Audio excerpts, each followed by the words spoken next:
Ryan Reynolds here from Mint Mobile. With the price of just about everything going up during inflation, we thought we'd bring our prices down. So to help us, we brought in a reverse auctioneer, which is apparently a thing.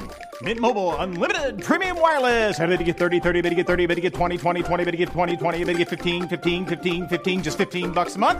Sold! Give it a try at mintmobile.com/switch. $45 up front for 3 months plus taxes and fees. Promo rate for new customers for limited time. Unlimited more than 40 gigabytes per month. Slows full terms at mintmobile.com. Hello and welcome to Short Tales, a series of short stories written and read by me, Damian Robb. We'll get to this episode's story shortly, but first, I want you to imagine you're at the back of a discount store.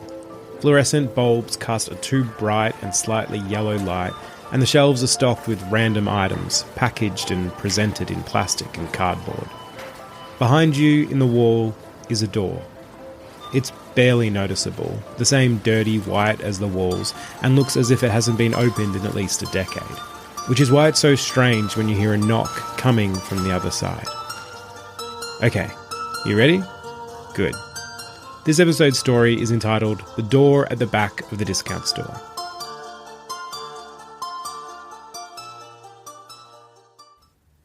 I've found that there are moments in your life that carry huge weight. Turning points that redirect the flow of your existence like a black hole pulling in gravity, but that you don't realise until afterwards, sometimes long afterwards, just how meaningful those moments are. I also know that the opposite exists. Experiences that as you are living them, you are painfully and blisteringly aware of just how monumentous they are. This is one of the latter, and happened to me when I was 14 and still living in Warham. This is the story of how I met the Rabbit King. Warham in 2002 wasn't so different as it is now. It's expanded at the edges, much as I have, although it with housing estates and the odd warehouse rather than love handles brought on from a slowing metabolism and a steady sweet tooth. It also looks newer, I suppose, but in a way that to my eye seems like makeup. Buildings have been knocked down and rebuilt, subdivisions have been added, and so it feels fuller than it used to. But all you have to do is squint, and you'll see Warham as it was. Because it's all still there, just hidden behind the modern facades and updated decor. To a boy of 14, it was fine. Boring, for the most part, but largely inoffensive, excepting some of the people who I felt forced to share the town with. Like Catherine O'Doherty, Cat to most people, Kit Kat to her friends, by her demand, a pain in the arse to me. She was there that day, at the small discount store we called Kavanagh's, a name already outdated, handed down to us by our parents, and a holdover from the couple that had previously owned it when it had been a milk bar and newsagents. I've forgotten now what its real name was. It was coming on to winter, the tail end of autumn, but grey and cold enough that you wouldn't know any different.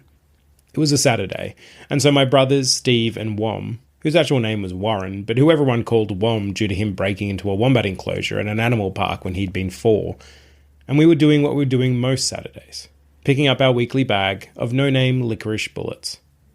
I can't remember when the ritual began, but it was a good one. Our parents weren't much for pocket money. We were given $5 a month, which we could double if we did the weekly chores that our parents liked the least. It still wasn't much. I had friends who got $20 a week for doing nothing, but it was enough to allow a purchase of a bag of no-name licorice bullets every other week, and so that's what we did. Our parents tried to suggest we save it, that even small amounts of money added up if you were patient and diligent enough. But I, at least, had no interest in that. I believed, and still do, that buying those licorice bullets with my brothers was the absolute best way I could spend that money. It made me happy, not just for the cheap chocolate and sugar-filled licorice, but for the time spent with my brothers and the ritual we shared. That's what it was all about, really. The ritual. We would ride down every other Saturday morning at around 10 a.m. It would take about 20 minutes since we lived on the outskirts of town.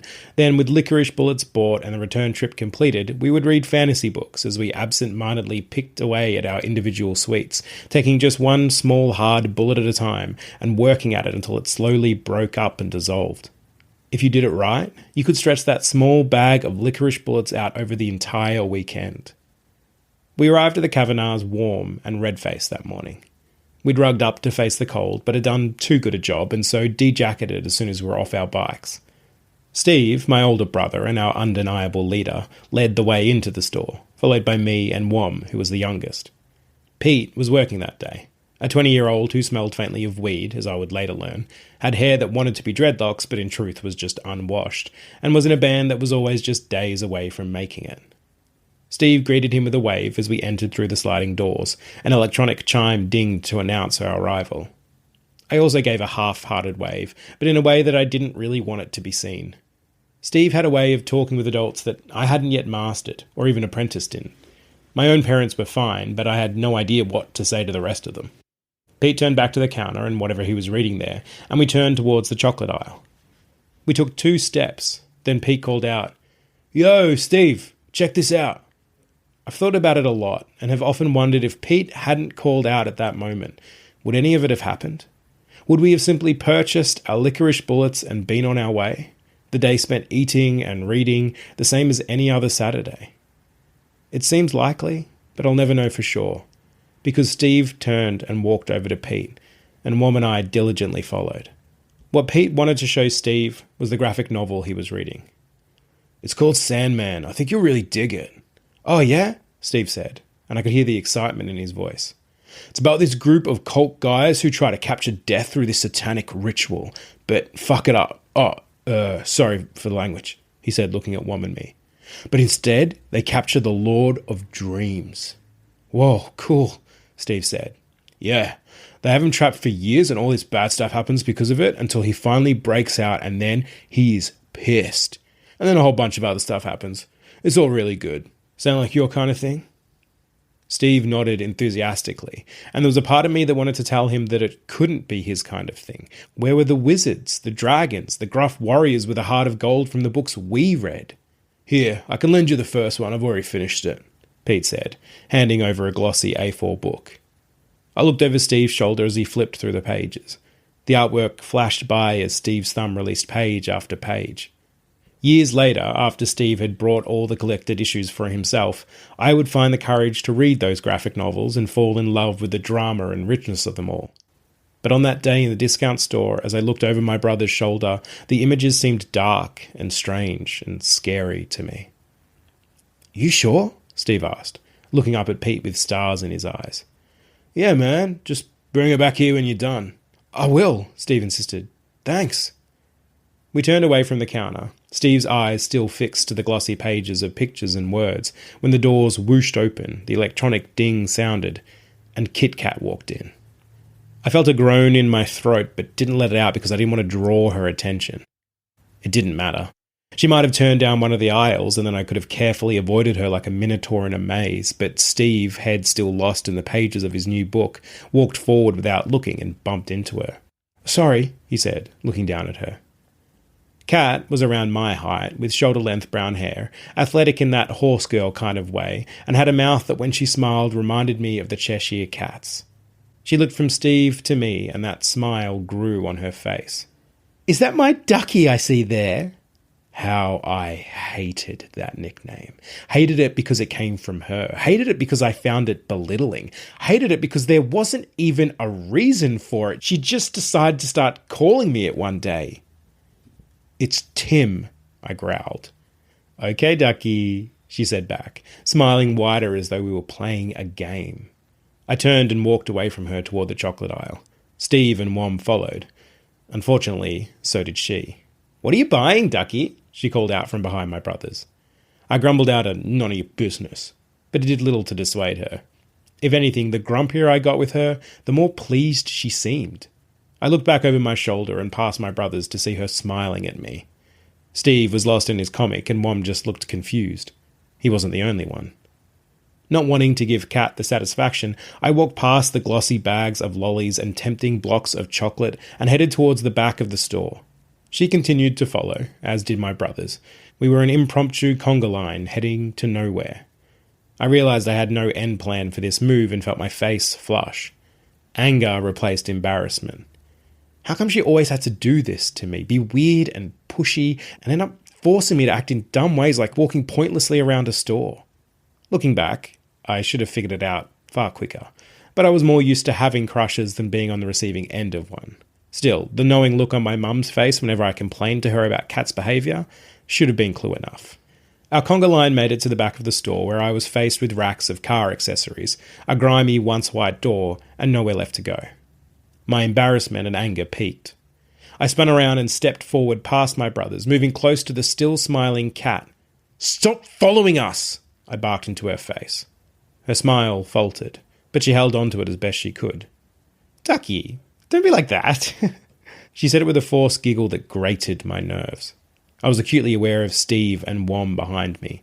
This was meant to be our morning, our ritual, my favourite part of the week, and she had ruined it. "Just piss off," I yelled. "You're so fucking annoying." Her smile crumpled. It was one of the first times I had said that word, the F one, let alone yelled it into someone's face. I tried to hold on to my anger, but it was falling away from me like licorice bullets through open fingers. Kat bit her lip, holding back a tremble. I started, not sure what I was going to say, whether I was about to double down on my outburst or apologise for it. I'm still not sure even all these years later because I was interrupted by a muffled noise coming from behind the closed door. The sound may have been a growl or a whimper. It existed somewhere between the two, hard to define. Kat's eyes moved to the door and I followed her gaze. Steve, graphic novel still held open in his hands but momentarily forgotten, looked from the door to me. He shook his head, confirming he didn't know what it was either. The sound came again, undeniable. We all took a step back, except for Wom, who stepped forward and knocked on the door. Rap, rap, rap. Steve put out a hand in front of him. "Wom, no," he whispered. 3 knocks sounded from the other side of the door. "Someone's back there," Wom said, saying what we were all thinking. "It doesn't matter," Steve said, trying to sound confident. We should probably leave them be." "But what if they're trapped?" Wom asked. I don't know," Steve said, and all of us looked to the grimy white door again. The lock and handle were rust-splattered, and judging by the dust build-up at the base of the door, it hadn't been opened in a while. Kat let out a sigh of exasperation. "Just open it?" she said, like it was the most obvious thing in the world. Steve and I looked at each other, uncertainty stark on both our faces. "Really?" Kat said as she pushed past us. Her hand took hold of the round, tarnished doorknob and turned. The door rattled against its lock as it failed to open. "Locked," Steve said, relief in his voice. "But someone's back there," Wom said again. "Yeah, but it's locked, mate," Steve told him. "Nothing we can do." "Ask your friend," Wom replied, pointing back to the front of the store. "Pete?" Steve said, looking up. "I guess I could. I wouldn't want to bother him." Neither would I thought. Pete was an adult, one happy to treat Steve as an equal. This suddenly felt like kid stuff, imagining noises and picturing monsters. "It's important," Wom told him with all the sincerity and seriousness of a 6-year-old. "Yeah, I guess," Steve said, rubbing a hand through his hair. He looked at the door, then at the comic, and closed it slowly, as though he was seeing it for the last time. He took a deep breath and walked forward. Mom followed, trailed by me and then Kat. I could feel her behind me. Pete was talking on his phone as we approached. He said something about heading to Iggy's for some pre-drinks to whoever he was talking to, then noticed us, said he had to go and hung up. "Not buying anything?" he said, stubble shifting on his face as the corners of his mouth rose into a small smile. "No, we will. It's just..." Steve paused, sighed. "We thought we heard a noise from behind the door in the back. We thought, maybe someone was trapped in there." Pete's eyebrows rose. His smile dropped, came back, dropped again. "Whoa, serious? That's crazy." "We all heard it," I said, feeling the need to defend my brother. Wom nodded, and I could feel the movement of Kat behind me doing the same. "Maybe you could open it," Steve said, "just to make sure everything's all right." "Yeah, man, of course. Let me just..." Pete turned, looking around beneath the counter. "Find the... there they are." He held up a small keyring of keys, all of them different shades of tarnished grey. "Let's go rescue a dude." Pete swung the small door built into the counter, stepped out and led us back through the store. "Kinda forgot there's even a door back here. Not sure what key to use, but it must be one of these, right? We'll just have to try them all." "Sounds good," Steve said. "You know in that comic I lent you, the main dude, Morpheus, ends up with a key to hell.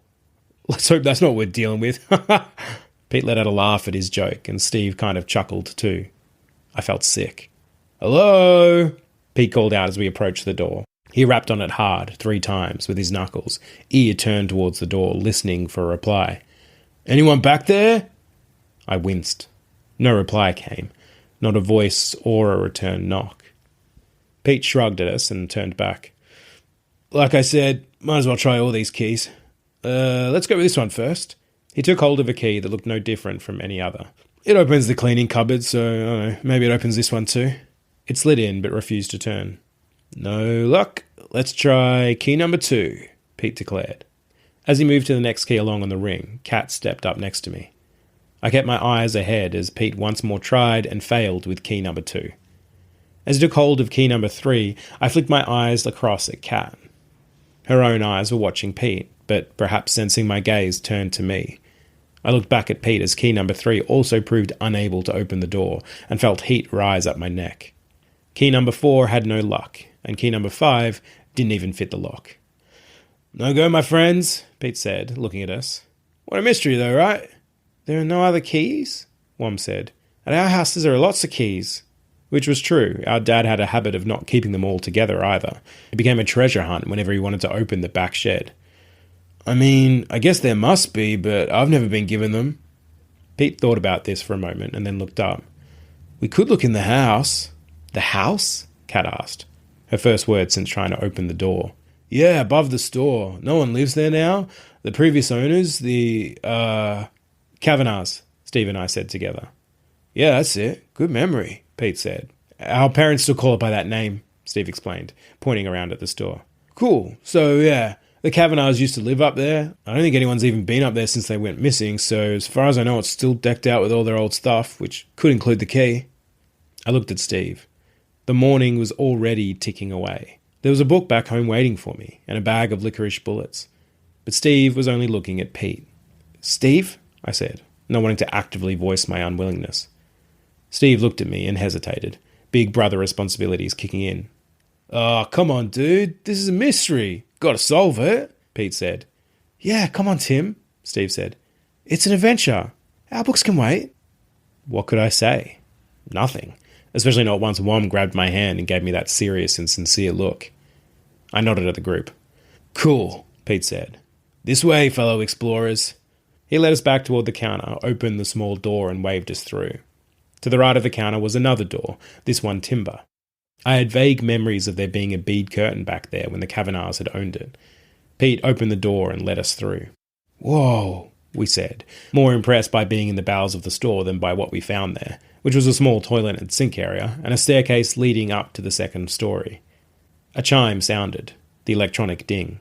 Pete turned to the sound and swore softly. "Here," he said to Steve, thrusting the keys at him. "One of these should let you in. I'll be up as soon as I've dealt with this customer. Don't find anything too cool till I get there."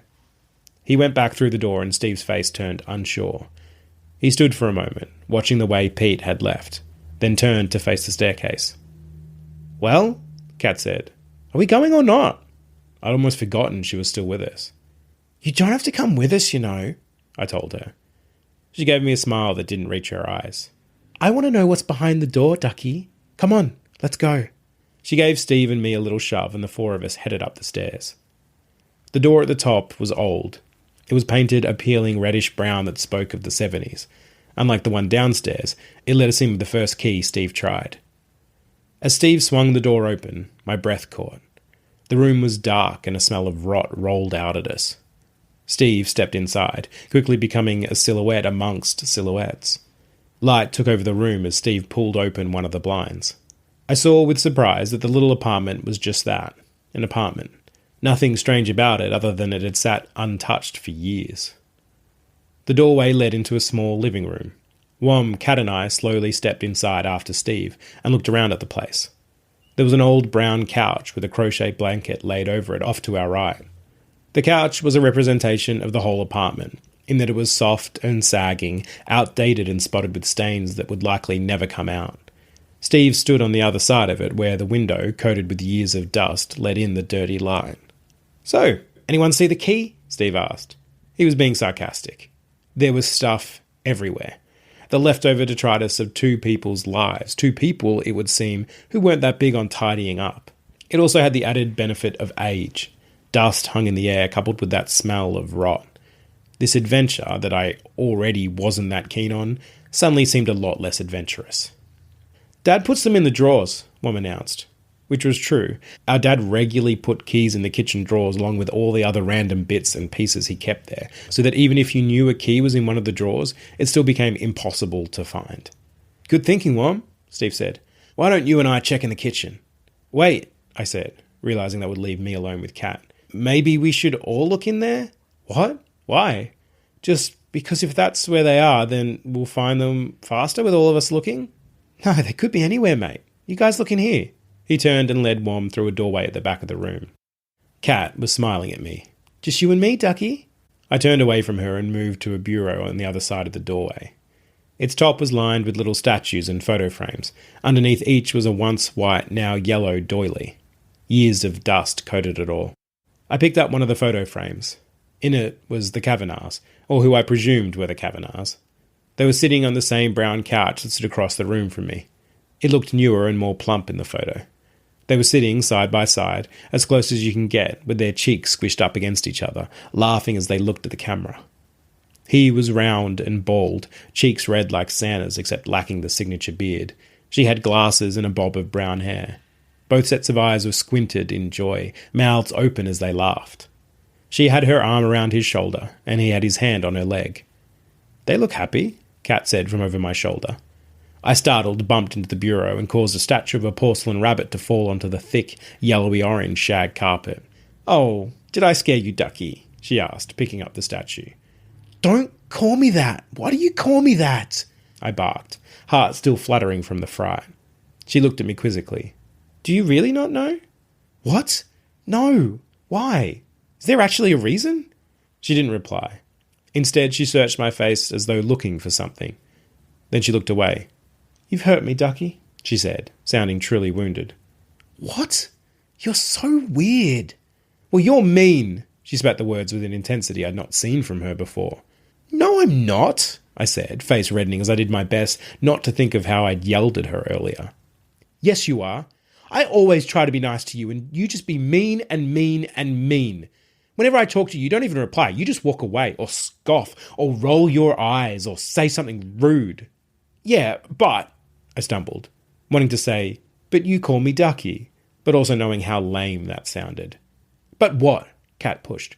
"What did I ever do to you? You're always there, always bothering me, always like..."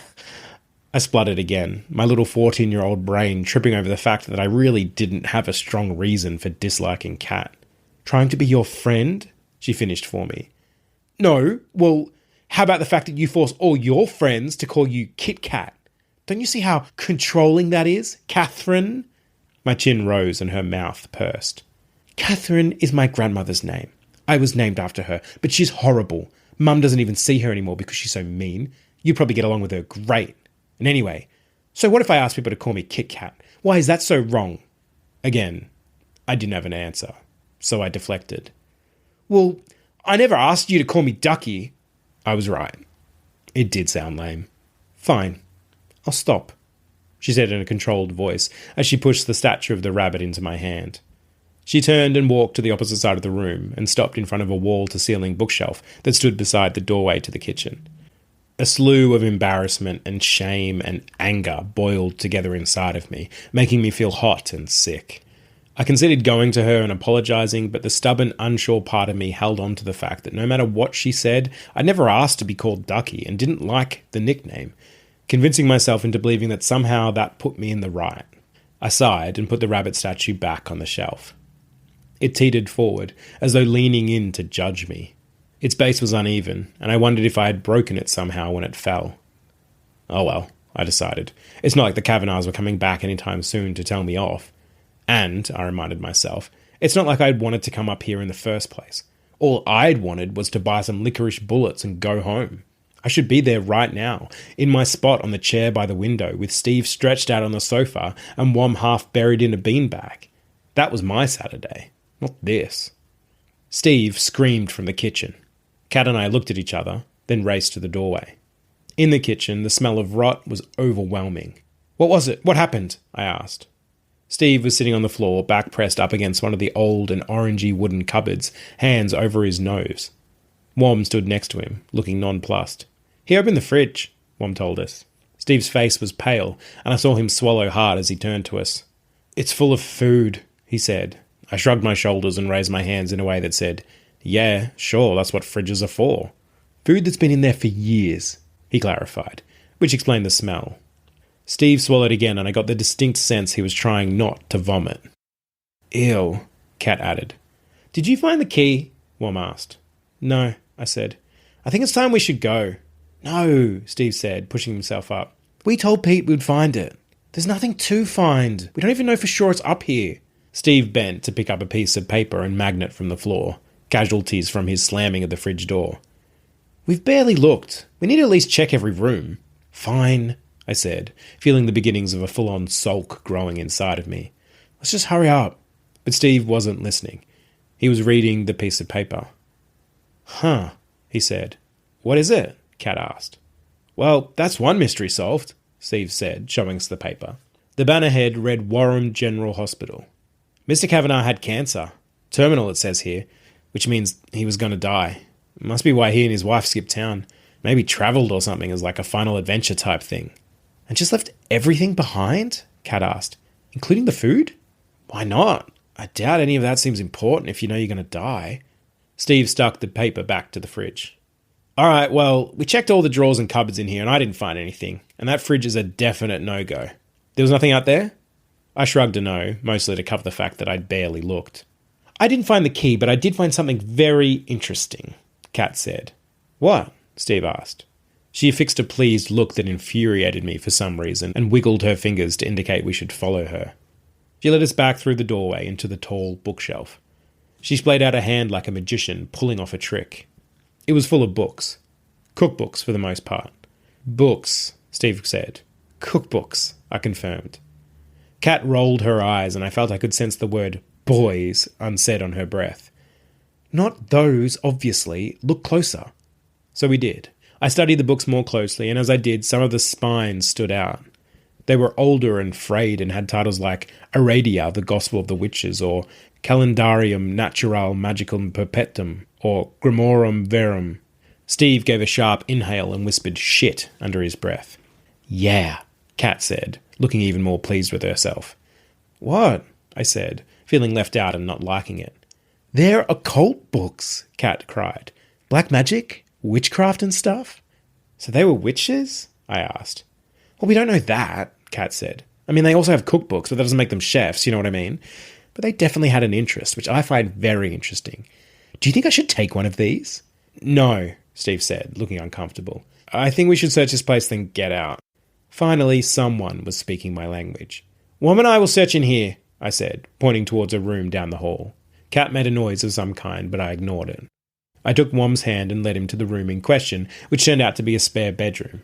Only it was empty of a bed, or wardrobe, or mirror, or anything else you might expect of a bedroom. Instead, there were a number of very dead houseplants arranged in a circle in the middle of the room. That wasn't the strangest thing about the room, however. A variety of symbols, all done in black paint, covered the walls and ceilings around us. "Oh, what now?" I sighed. Wom let go of my hand and approached the closest wall. He reached a finger towards it. I followed him. His eyes moved from one symbol to the other, inspecting them. I followed suit. They were interesting, all painted with a neat and dainty hand, and there was a design to the symbols that suggested a pattern, something to do with the circular nature of each one, many looking like circles within circles, making them seem like letters from a language I was unfamiliar with.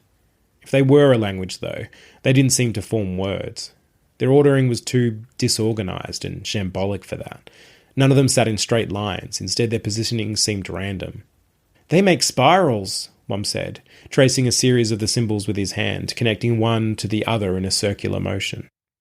I looked at him, wondering if he had read my mind, then followed the line he had traced, and saw that he was right.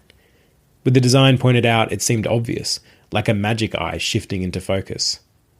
"This is so weird," I said, turning from the wall to the ceiling as I followed the line of symbols up towards the centre of the room.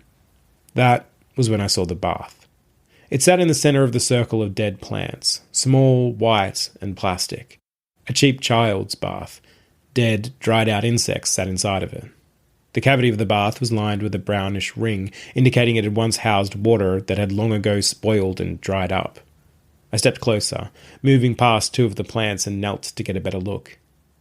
There were symbols on the outside of the bath as well.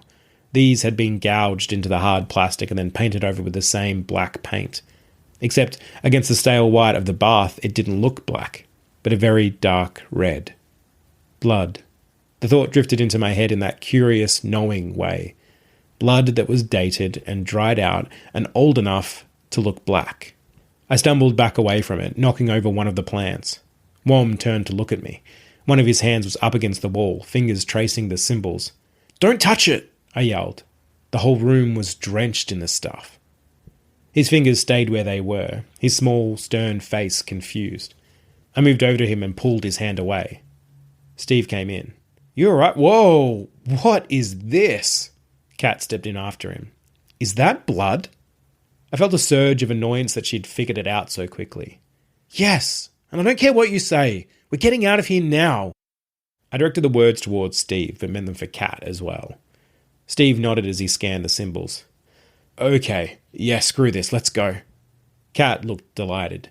"This is so amazing. Proper occultists in Warham. They must have been trying to cast a spell or something, right? I wonder if it worked." "Oh, hey, look," Kat said, pointing to a large grey and worn hardcover book lying on the floor on the far side of the bath.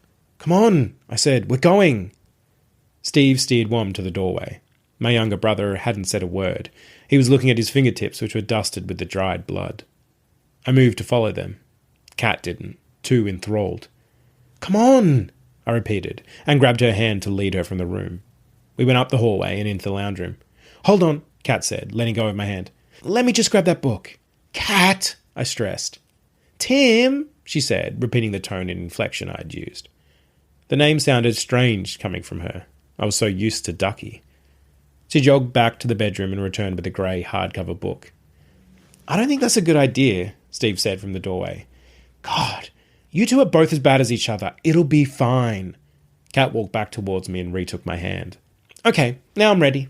Steve, in a growing desperation to leave I understood only too well, swung the door open wide, causing it to hit the bureau behind it.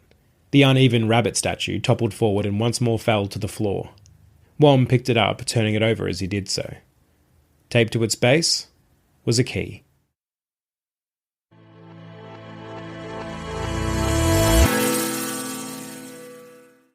As you may have noticed, this story is incomplete.